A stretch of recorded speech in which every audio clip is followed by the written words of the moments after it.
Hey, fourth grade. We are going to start sewing our emoji plushies today. So the very first thing we're going to do is sew on our mouth. Now to sew on our mouth today, you're going to need some fabric scissors. I know they're fabric scissors because they say fabric. You're going to need some needles. I have a piece of colored felt for every table. So purple table gets purple, green table gets green, etc. Each one has 4 needles. If you start with 4 needles, you need to end with 4 needles. Anytime you're not using a needle today, make sure you stick it in your felt here, or make sure you stick it in the felt of your plushie so that we don't lose them. Gotta keep track of those needles. You're going to need, so your needle, you're also gonna need your piece of thread that you would like to use to sew on your mouth. This is called embroidery floss. Embroidery floss sometimes comes in a package like this. This is a skein of embroidery floss, or it might look something like this. And I've already got yours cut and divided for you. When it comes in a skein like this, it has 6 strands. This only has 3. So the very first step of threading a needle with embroidery floss is making sure that those 3 strands are all lined up. So you can see I trimmed mine with my fabric scissors so that they're all nice and straight and even. Then when you go to thread your needle, you want to pinch just a tiny bit of that string hanging out between your fingers. This is the hand I write with. I'm gonna take that and I'm gonna push it through the eye of my needle. Might take me a couple tries, and that's okay. You just do the best you can. So it took me about 3 tries, but I got it. Then, even those out there, you want to have a baby tail and a big tail. So a long tail and a short tail. Then I'm gonna teach you my fun way of tying a knot. So I take, here's my big tail and here's my needle. So I'm gonna point my needle at the end of my big tail. I'm gonna take this, lay it over the eye of my needle, then I wrap it around loosely. 1, 2, 3, 4. Then I pinch that between my fingers, hold those fingers real tight, and then I pull, pull, pull, pull, pull, pull until I feel the knot. And then you can see I now have a triple knot. So that's gonna be nice and sturdy for our fabric so it doesn't pull through. So the very first thing you're gonna do today is I want you to sew on your mouth. So take this piece, you don't need it, put that in your baggie, get that put away for the day. I've got my mouth here, and what I wanna do is I'm gonna take my needle always goes up through the back. So I put it up through the back, pull until my knot hits my fabric. Then I make a small stitch. Don't do large, giant stitches. We want small, neat stitches. So then I'm gonna put my needle in and I'm gonna try to make the space between my stitches about the size of my stitches. So then I pull this all the way through until I hit the end of my string.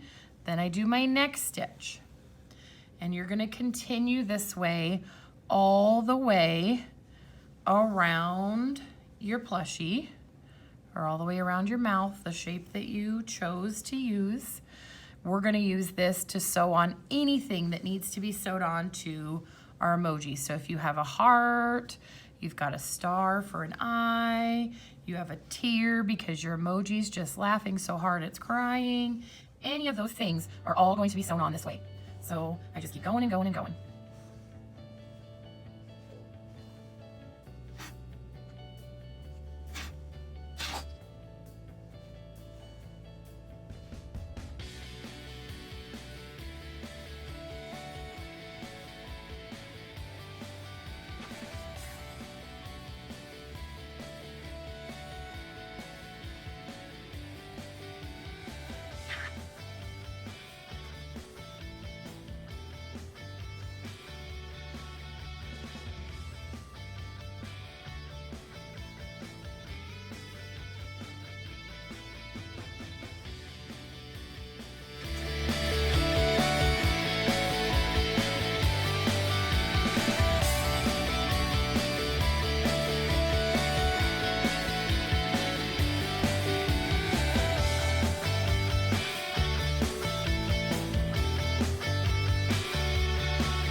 All right, so I've got my first piece sewn on. Now it's time to make a knot. So to make a knot, I go to the back here. I find a stitch right by where I ended. Put your needle under the stitch, and you want to pull until you have a little loop. Then you put your needle under the loop and pull tight, and now I have a knot. Now I don't want to do that just once. I need to do it at least twice to make sure everything sticks. So I go under a stitch, pull until I have a loop, put your needle through that loop and pull. So now that's double knotted. When you go to cut, don't cut right next to your knot, because some people accidentally cut the knot off and then it all falls apart. So there's that. You're going to use that to sew on all your pieces.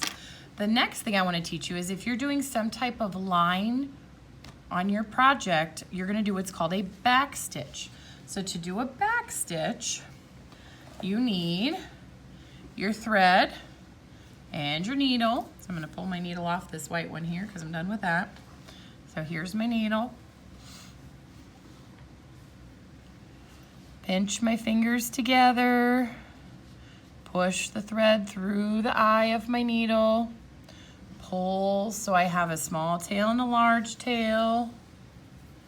To make my knot, I lay my thread over the eye of my needle, wrap it around 1, 2, 3, 4 times loosely, pinch really tight with my fingers, pull through until you get a knot.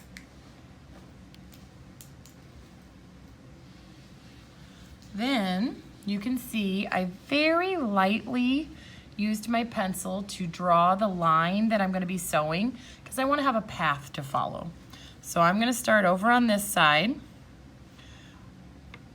Pull your needle until you hit your knot. So there's the knot.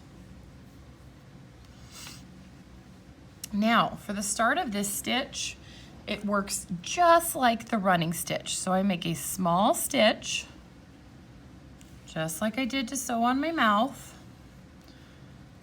Oops, looks like I got a little knot. There we go. So pull that so I have my small stitch. Then I leave my space and come up through just like before, and then this is where it changes. So instead of going here to make my second stitch, I go backwards and go right where that stitch ended, and that's why it's called a back stitch, because I'm going backwards. So then I leave a space,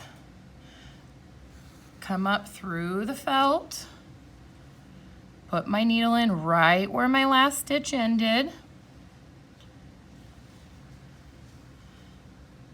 and pull. So up through the back. When I hit the end, right there, and pull. And you're going to continue all the way across whatever your line might be.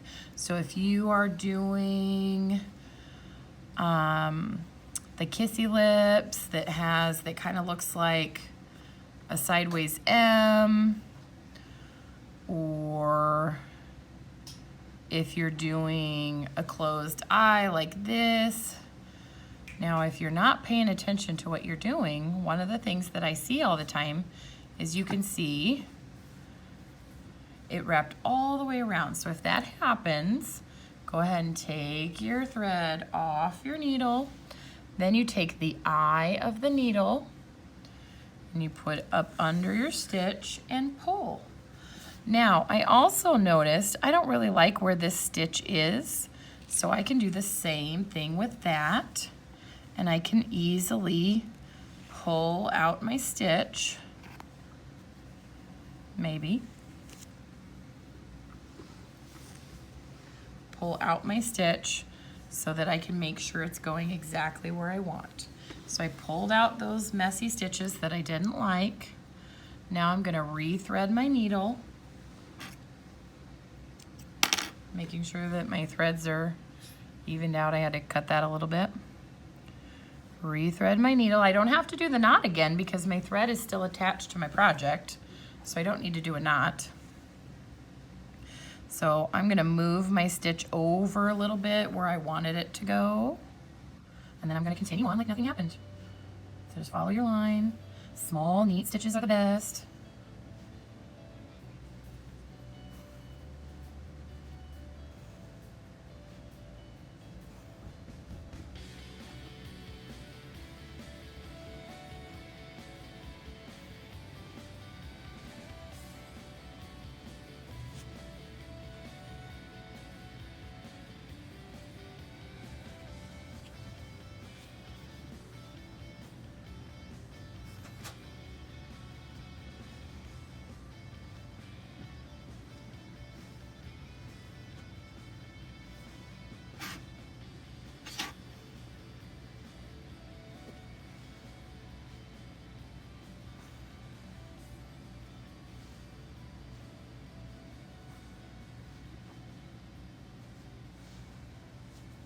All right, I'm at the end.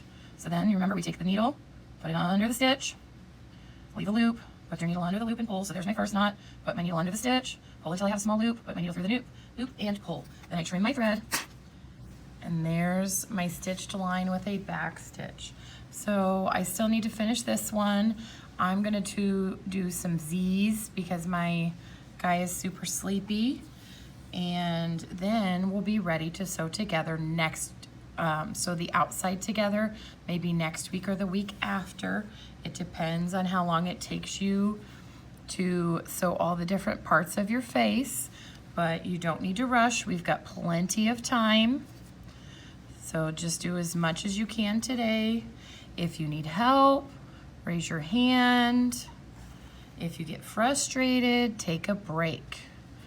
All right, so you're gonna do amazing. I cannot wait to see these when I get back. Have a good day.